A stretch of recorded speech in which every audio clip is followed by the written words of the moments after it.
បាទជំរាបសួរប្រិយមិត្តថ្ងៃនេះសូមដកស្រង់នៅកាសែតអាចារ្យសេរាដែលចុះនៅពេលថ្មីប្រហែលនាទីមុនបងប្អូនអំពី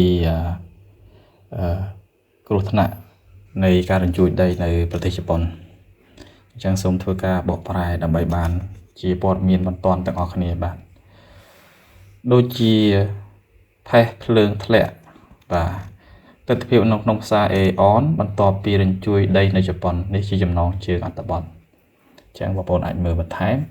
នៅក្នុង website អាចារ្យសេរាដែលខ្ញុំបាទនឹងធ្វើដាក់អត្ថបទនឹងនៅលើនោះតែម្ដងនាយករដ្ឋមន្ត្រីជប៉ុនលោកស្រីតាកៃជីមានប្រសាសន៍ថាបាទវាជាការប្រកួតប្រជែងជាមួយពេលវេលាដើម្បីសង្គ្រោះអ្នកដែលនៅជាប់គាំងនៅក្នុងផ្សារទំនើបនិងអ្នកផ្សេងទៀតដែលរងផលប៉ះពាល់ដោយគ្រោះរញ្ជួយដីនេះអតិថិជននិងបុគ្គលិកហាងរាប់ពាន់នាក់ដែលត្រូវបានជម្លៀសចេញយ៉ាងឆាប់រហ័សដោយបុគ្គលិកបន្ទាប់ពីរញ្ជួយដីកម្លាំង7ចុចបងប្អូនណា7.1 Richter ធ្ងន់មែនទែនតែម្ដងបងប្អូនបើប៉ះទៅប្រទេសក្បែរហ្នឹងទៀតល្អហ្មងបានមើលថាដោយក្តីរន្ធត់ខណៈដែលការផ្ទុះមួយនេះបានកើតឡើង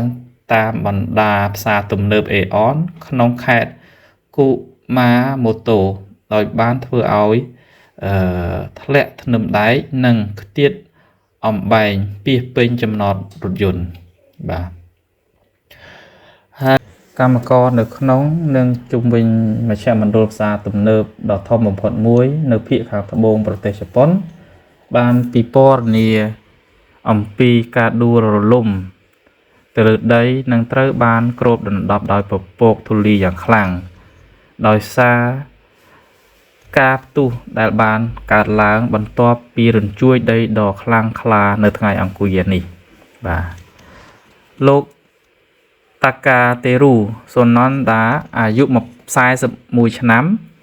ដែលបើកហាងកាត់សក់និងហាងកាហ្វេនៅជិតផ្សារទំនើបបានប្រាប់ភ្នាក់ងារសារព័ត៌មាន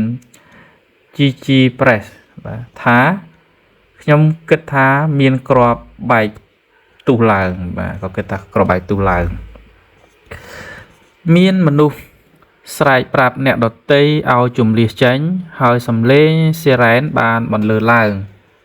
ផ្លូវនៅជិតនោះស្ទះចរាចរណ៍យ៉ាងខ្លាំងវាជាស្ថានភាពជ្រួលច្របល់ខ្លាំងណាស់ក្រុមអ្នកជួយសង្គ្រោះដំបូងឡើយមានការព្រួយបារម្ភពីការចូលទៅក្នុងកន្លែងបាក់បែកនោះបានស្រង់មនុស្ស8នាក់ចេញពីទីតាំងដែលបានបាក់បែកដោយអន្លើនៅព្រឹកថ្ងៃព្រឹកព្រលឹមថ្ងៃពុធ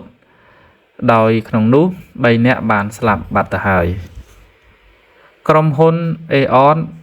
បាននិយាយថាស្ថានភាពរបស់បុគ្គលិកហាង3នាក់នៅតែមិន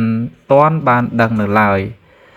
ដោយបន្ថែមថាក្រុមហ៊ុនកំពុងស៊ើបអង្កេតលើការលេចធ្លាយឧស្ម័ន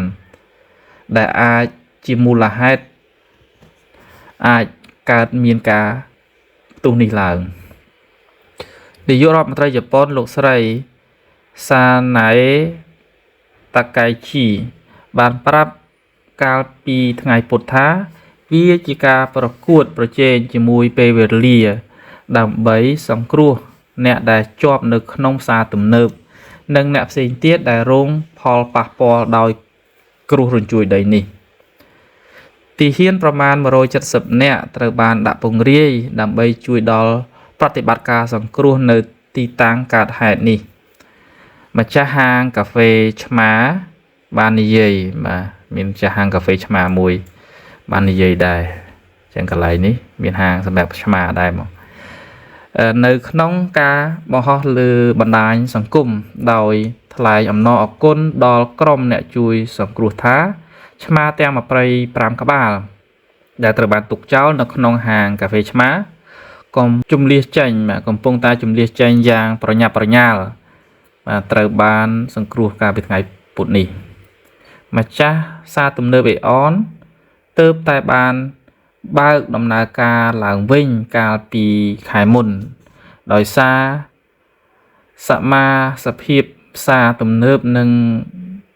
កន្លែងកំសាន្តថ្មីនិងត្រូវបានកែលម្អបន្ទាប់ពីស្ថានភាពកែលម្អបន្ទាប់ពី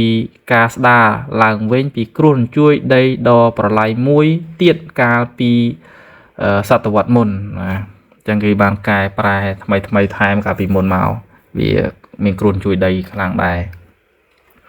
បន្ទាប់ពីត្រូវបានខូចខាតយ៉ាងធ្ងន់ធ្ងរនៅក្នុងព្រឹត្តិការណ៍រញ្ជួយដីកម្លាំង 7.3 Richter នៅគូម៉ាម៉ូតូកាលពីខែមេសាឆ្នាំ 2016 ប្រតិបត្តិការបានគូសបញ្ជាក់ពីពិដានពង្រឹងភាពធន់នឹងរញ្ជួយដីបាទគេធ្វើពិដានឲ្យធន់នឹងគ្រោះរញ្ជួយផែនដីហ្នឹងនិងការកែប្រែជាទូទៅចំពោះសុវត្ថិភាពនិងភាពធន់របស់វាបាទនៅត្រើយម្ខាងផ្លូវក្នុងហាងស្រាមួយដែលមានចម្ងាយប្រហែល300ម៉ែត្រពីផ្សារទំនើបលោកកាស៊ូយ៉ាហ្ស៊ូរូណាហ្គាកំពុងសម្អាតចានលាងចានកែវដែលបែកដោយសារគ្រោះរញ្ជួយដីនៅពេលដែលគាត់បានឮសំឡេងទុះយ៉ាងខ្លាំងអញ្ចឹងគាត់លាងចានបដាក៏បានឮសំឡេងទុះគាត់បានប្រាប់ស្ថានីយទូរទស្សន៍ក្នុងស្រុកមួយ TBS ថាពពកផ្សែងដ៏ធំមួយបានហុយឡើងហើយដោយសារតែខ្យល់បក់មកទិសដៅហាងវាក៏ដូចជាផេះភ្នំភ្លើងធ្លាក់ជុំវិញយើងអញ្ចឹងបាទមន្ត្រីនគរបាលម្នាក់និយាយថាមន្ត្រីនគរបាលនិងកងកម្លាំងពន្លត់អគ្គិភ័យមានការប្រុងប្រយ័ត្នក្នុងការចូលទៅក្នុងកន្លែងបាក់បែកដោយសារតែហានិភ័យនៃការបាក់បែកបន្ថែមទៀតក្នុងចំណោមរញ្ជួយដីបន្តបន្ទាប់បាទនៅគេចង់និយាយថាពេលដែលចូលទៅត្រូវប្រយ័ត្នពីការបាក់បែកដែលអង្គើបន្ទាប់ពីយើងជួយដីទៅបាទនៅអង្គាការរញ្ជួយដីបន្តបន្ទាប់ច្រើនជាង100ដងបានកើតឡើងនៅក្នុងខេត្តគូម៉ាម៉ូតូច្រើនណាស់ចឹងប្រធានក្រុមហ៊ុនអេអនលោកអាគីយ៉ូយូស៊ីដាបានប្រាប់សន្និសីទកាសែតព័ត៌មានកាលពីថ្ងៃពុធថាបុគ្គលិកបានជំលះអតិថិជន3000នាក់នៅក្នុងរយៈពេលកន្លះម៉ោងបន្ទាប់ពីរញ្ជួយដីបានវាយប្រហារប៉ុន្តែអ្នក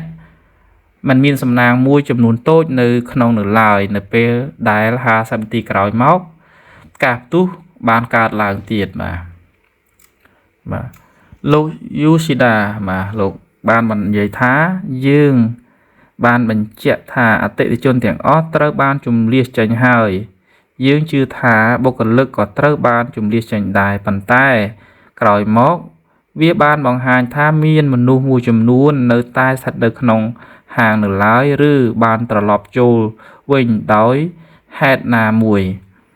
ដោយបន្ថែមថាអ្នករស់រានមានជីវិតម្នាក់ត្រូវបានរកឃើញថាបានរងរបួសនៅក្នុងបន្ទប់ទឹកចឹងប្រហែលជាគាត់អាចចូលបន្ទប់ទឹកក៏មិនដឹងវីដេអូដែលថតដោយមន្ត្រីនគរបាលម្នាក់នៅក្នុងអគារកាលពីព្រឹកព្រលឹមថ្ងៃពុធបានបង្ហាញពីផ្នែកធំនៃពិដានបាក់រលំមុខហាងត្រូវបានផ្ទុះនឹងគ្រឿងសង្ហារឹមរប៉ាត់រប៉ាយពេញកម្រាលឥដ្ឋលោកយូស៊ីដាបានបញ្ជាក់ថាលទ្ធភាពដែលផ្ទុះនេះបណ្ដាលមកពីឧស្ម័នគឺខ្ពស់ខ្លាំងណាស់ប៉ុន្តែការស៊ើបអង្កេតយ៉ាងល្អិតល្អន់គឺចាំបាច់ដើម្បីយល់ពីអ្វីដែលបានកើតឡើងខុសប្រក្រតីគេធ្វើការស៊ើបអង្កេតដើម្បីសុវត្ថិភាពបន្តទៀតលោកបានមានប្រសាសន៍ថាយើងមិនបានរំពឹងទុកពេញលេញថាការផ្ទុះបែបនេះអាចកើតឡើងនោះទេយើងមិនដែលជួបគ្រោះថ្នាក់បែបនេះពីមុនមកឡើយនេះជាអត្ថបទអាល់ចាសេរ៉ាជាភាសាអង់គ្លេសដែលចេញនៅក្នុងថ្ងៃទី30កក្កដានឹងតែម្ដងហើយសូមបន់ស្រន់ដល់ប្រទេសជប៉ុនឲ្យបានមានសុវត្ថិភាពគ្រប់គ្នាយើងប្រទេសជប៉ុនគឺប្រទេសដែល មានបច្ចេកវិទ្យាទំនើបខ្លាំងបាទគាត់នឹងបន្តអភិវឌ្ឍផ្នែកអគារណាដើម្បីឲ្យបានធានា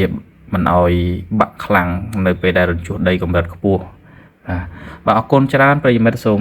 ជួយ Subscribe Like Share ដើម្បីបានផលិតវីដេអូជាថ្មីថែមទៀតនេះគឺជាអត្ថបទចេញពី Al Jazeera អន្តរជាតិហើយដែលបងប្អូនអាច